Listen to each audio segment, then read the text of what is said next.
Ini adalah tutor modeling Delft 3D yang kedua dari saya sendiri, Nawir. Ini adalah sesi untuk curvilinear grid, BATNAS, dan flow input. Jadi seperti biasa, persiapan 1 adalah menyiapkan working directory. Seperti biasanya saya simpannya di My Documents, terus folder tutor model Delft 3D, terus folder TESA. Jadi buka Explorer, masuk ke Documents, terus tutor model Delft 3D, terus sudah saya siapkan folder TESA yang isinya masih kosong. Ini saya minimize. Selanjutnya adalah membuka browser internet. Sudah terbuka dan silahkan di minimize. Selanjutnya buka window QGIS. Caranya klik icon softwarenya yaitu QGIS Desktop 3.14. Double klik, akan loading. Apabila telah selesai akan muncul window seperti ini. Selanjutnya masuk ke persiapan kedua yaitu membuka Delft 3D. Langkah biasanya adalah masuk ke folder Delft 3D lalu ke folder Win32. Delft 3D, Win32. Lalu dari sini klik Delft 3D menu.bat. Delft 3D menu.bat. Double klik, nanti akan muncul window Delft 3D. Oke, selanjutnya adalah persiapan ketiga. Window ini bisa di close.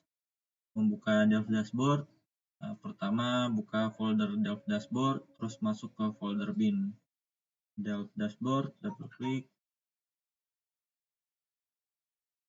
Lalu masuk ke folder bin, lalu double klik di Delft Dashboard.exe. Nah, akan muncul window command, lalu ditunggu, silahkan ditunggu.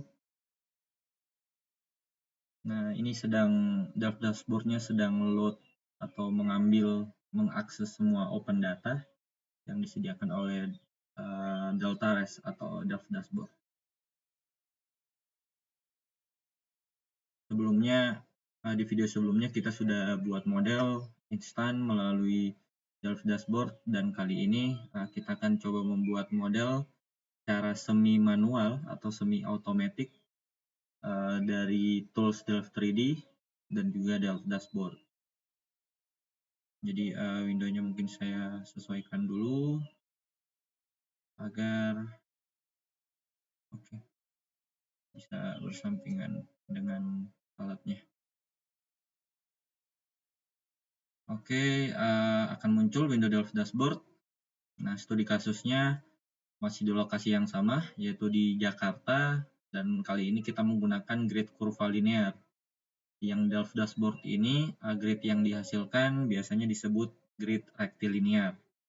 Nah, untuk membuat kurva linear ini tidak bisa menggunakan Delft Dashboard, harus manual menggunakan fitur RGF Grid di Delft 3D. Kita rencanakan resolusinya sekitar 100 x 100 meter. Langkah pertama adalah membuat garis pantai. Yang harus digunakan adalah window Delft Dashboard ini. Seperti biasa, paling awal adalah mengatur working directory. Dituju ke folder yang sebelumnya. Dari file, select working directory. Habis itu masuk ke dokumen, tutor model Delft 3D. Lalu masuk ke folder TESA yang masih kosong. Terus select folder. Selanjutnya klik menu toolbox, terus klik shoreline. Menu toolbox, terus shoreline. Lalu selanjutnya adalah zoom ke lokasi studi.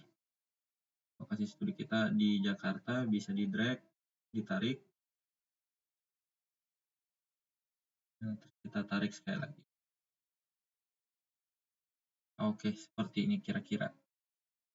Terus selanjutnya buat atau draw polygon dan untuk mencakup di area of interest. Misalkan kita area of interest-nya di Teluk Jakarta, ambil line boundary-nya lebih besar.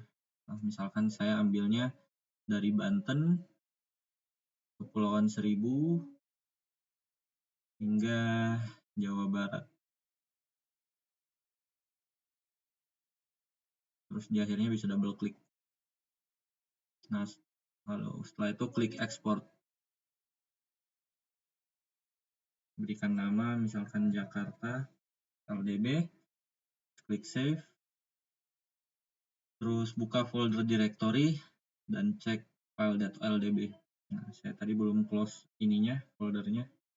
Yang Delft Dashboard ini bisa di close, yang ini tidak usah. Jadi sudah ada file land boundary LDB. Ukurannya harus dicek 43 KB. Kalau ukurannya 0 berarti itu sedang tidak bisa berjalan atau error. Tugas selanjutnya adalah membuat kurva linear grid model. Yang pertama buka window Delft 3D. Nah, Delft Dashboard ini bisa diminimize, buka Delft 3D, lalu langkah paling awal adalah atur working directory. Klik, terus masuk ke dokumen, terus ke tutor model Delft 3D, terus sh, terus select folder. Nah, lalu selanjutnya adalah klik menu grid, terus RGF grid, menu grid, terus RGF grid. Nah, ini bisa di tengah layar atau segini. Lalu klik menu koordinat sistem, terus pilih spherical coordinate. Nah, koordinat sistem spherical untuk koordinat longitude latitude atau geografik. Lalu klik menu file, attribute files. Nah, ini untuk membuka file land boundary. File, attribute files, open land boundary. Terus klik file.ldb. Nah, ini garis pantai yang kita telah download melalui Delft Dashboard tadi. Selanjutnya adalah klik menu edit, lalu spline new, edit, spline new. Nah, buat spline sejajar pantai minimal 2, buat spline tegak lurus pantai minimal 2. Jadi akan butuh seperti ini. Saya biasanya bikin bentuknya seperti kipas. Jadi pertama untuk membuat yang kipas kita bikin yang tegak lurus dulu ya. Jadi misalkan bentuknya dari sini agak jauh ke darat, terus dia melebar ke pantai, ke laut. Nah, terus ini juga kan seperti itu, dari ke darat dia melebar ke laut. Misalkan ke sini seperti ini. Ini saya coba tarik sedikit. Nah, ini adalah alat-alat untuk mengedit spline-nya. Semoga bisa bikin satu video lagi untuk mengcover tentang mengoperasikan RGF grid lebih jauh. Selanjutnya adalah membuat spline yang sejajar pantai. Jadi biasanya saya buat yang dilepas pantai dulu. Jadi dia biasanya bentuknya paling ideal adalah setengah lingkaran. Terus disesuaikan agar lebih streamline. Lalu bikin juga di darat seperti itu. Darat misalkan seperti ini. Jumlah titiknya tidak berpengaruh ya. Jadi yang berpengaruh hanya bentuknya. Nah, daratnya seperti ini, makanya kita dekatkan ke darat saja.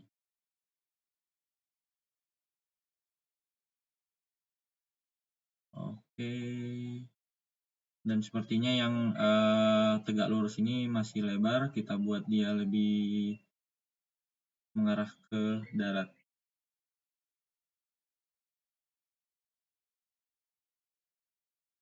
Oke. Nah, dari spline ini baiknya ada spline ini dikhususkan di lokasi yang mau resolusinya kecil. Misalkan mau resolusinya kecil di sini atau area of interest-nya di sini, kita buat spline tambahan yang dekat saja. Nah, spline selanjutnya bisa lebih jauh.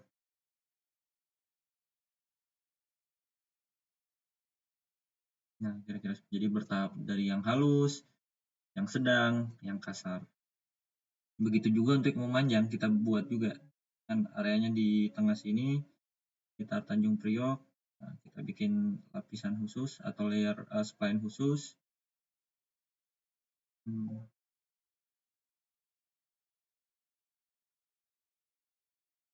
jadi misalkan ini untuk area of interest di sekitar Tanjung Priok.